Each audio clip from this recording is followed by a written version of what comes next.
To our servant leader, Brother Mike, and to his loving and beautiful wife, Sister Belen, to our assistant servant leader, Kong Michael Velarde, Brother Rene Velarde, Dr. Franklin Velarde, and Miss Sherry Yambao, and to all brothers and sisters watching and listening worldwide. A blessed, happy, and prosperous evening to all of you. Purihin ang Panginoon. Ako po ang inyong lingkod, kaibigan, kapatid at ka-prayer partners sa ubasang ito, Brother Darwin Bautista Niebrel, currently assigned as service volunteer preachers in PFCC 20, Bulacan and Valenzuela. And I came from the native province of Occidental Mindoro, Lubang Island, at kasakalukuyang nakatira sa Barangay Malinta, City of Valenzuela. Nasumpungan ko po at nakilala ang gawaing ito 27 years ago. That was 1998. At bago ko po nasumpungan, nakilala ang ating Yahweh El Shaddai, ako po ay lumaking punong-puno ng galit, puot at hinanakit sa aking puso laban sa aking mga magulang. Sapagkat ako'y iniwan at hindi inalagaan. At dahil doon, ako po'y naging rebelde at lumaking pasaway sa aking lola at lolo. Sa sinapupunan pa lang ng aking nanay, ang aking mga magulang ay naghiwalay. Hindi pa man sila nagsasama, naghiwalay na. At ako po ang bunga ng kanilang pagmamahalan.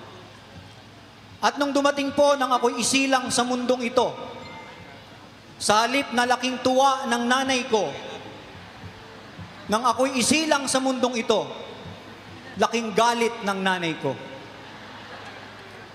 Dahil iniwan ako ng tatay ko, umalis ng walang paalam, sa halip na ako'y alagaan at ibigay ang tunay na pagmamahal sa kanyang anak, yung galit niya sa tatay ko ay sa akin niya ibinunto.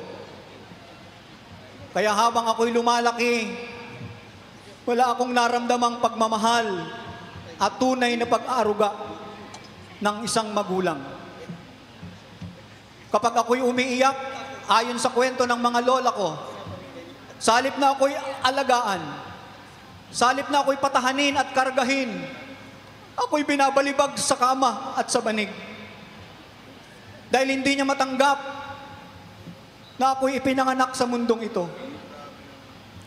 Kaya't ako po'y lumaki sa lola at lolo. At doon ko nadama na iba talaga ang pagmamahal ng isang lolo at lola. Naranasan ko pong mag-agaw buhay at nagkasakit.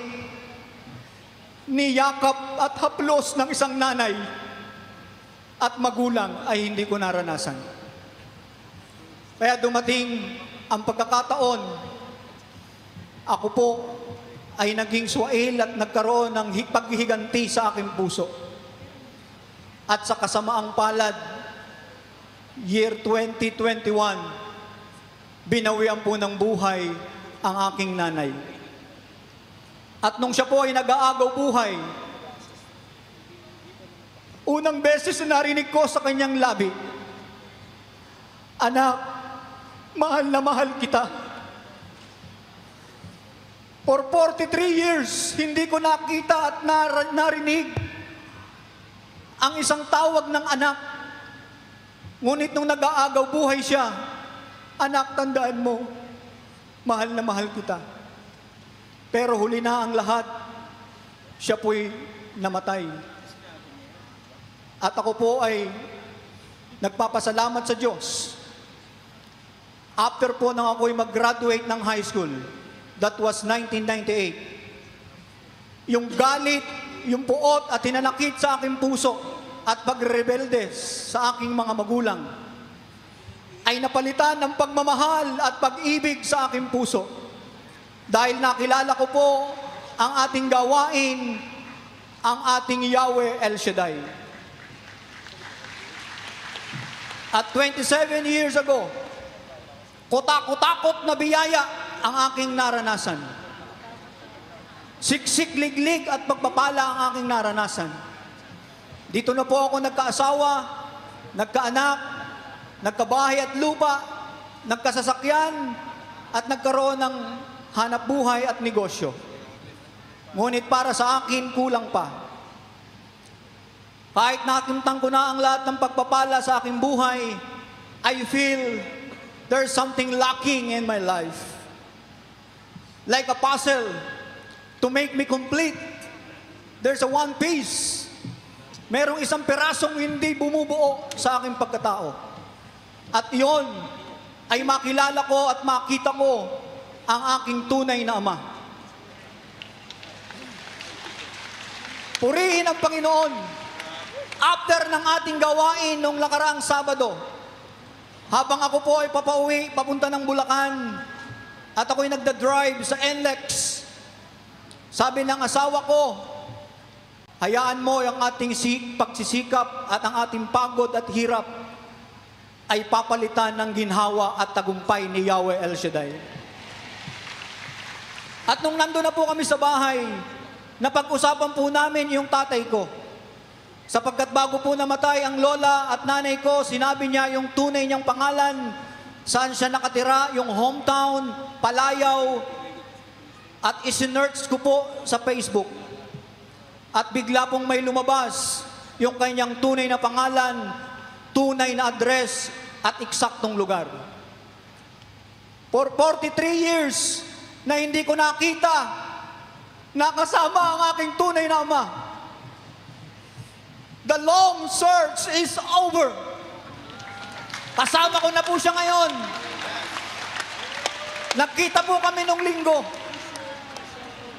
Nagbaka sakali lang ako nung makita ko yung kanyang mukha sa Facebook para naman kami magkamukha.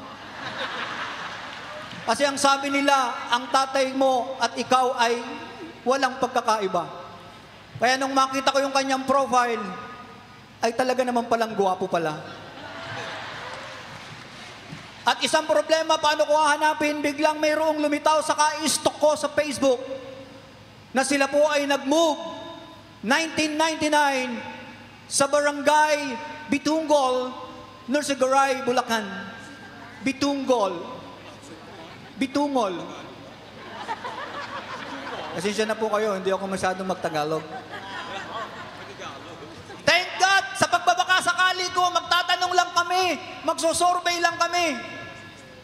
Yung unang taong napagtanungan namin, inihatid pa kami at kilalang-kilala yung kanyang pagkatao. At nung nandun na kami sa tapat ng bahay nila, sabi ni Nanay Carmen Store, siya po yung kasama ko sa paghahanap ng nawawala kong ama. Sabi niya, Kuya, may tatanong ako sa iyo. Mayroon akong ipapakilala, wala akong masamang intensyon. Pumunta ka sa driver side, ako po yung driver ng kotse namin. At ako po yung nanginginig parang maiihi, hindi ko mawari. Lumuluksot, lumulundag ang aking dugo. Parang umiikot at ako'y nanguupos. Nung tumapat na po yung taong kasama ko ngayon, tatay ko, binuksan ko yung bintana. Sabi ni Nanay Carmen, may pakikilala ko sa iyo, Darwin Bautista, ang iniwan mong anak. Sabi ko, hindi pa nga confirm eh. Pinagalitan ko pa si Nanay Carmen. Sabi ko, huwag kang assuming, magtatanong pa lang tayo eh. Pero nung narinig ng tatay ko yung Darwin Bautista, bigla niyang binanggit yung tunay na pangalan ng nanay ko. Ang sabi niya, kay Baby Linda Bautista ba? Kasi yung pangalan daw ng pangalan ko ay pinagtugma. Tama ba yung Tagalog ko? Pinag-combine. Baby Linda and Wenceslao, kaya ako naging Darwin. Kaya nung makita ko at marinig ko mula sa bibig niya na siya na nga yung ama ko, purihin ang Diyos, purihin ang Panginoon. Walang imposible sa Panginoon. Kaya ang sabi nga ng Isaiah chapter 60 verse 22, if the time is right, the Lord will make it happen. To God be the glory.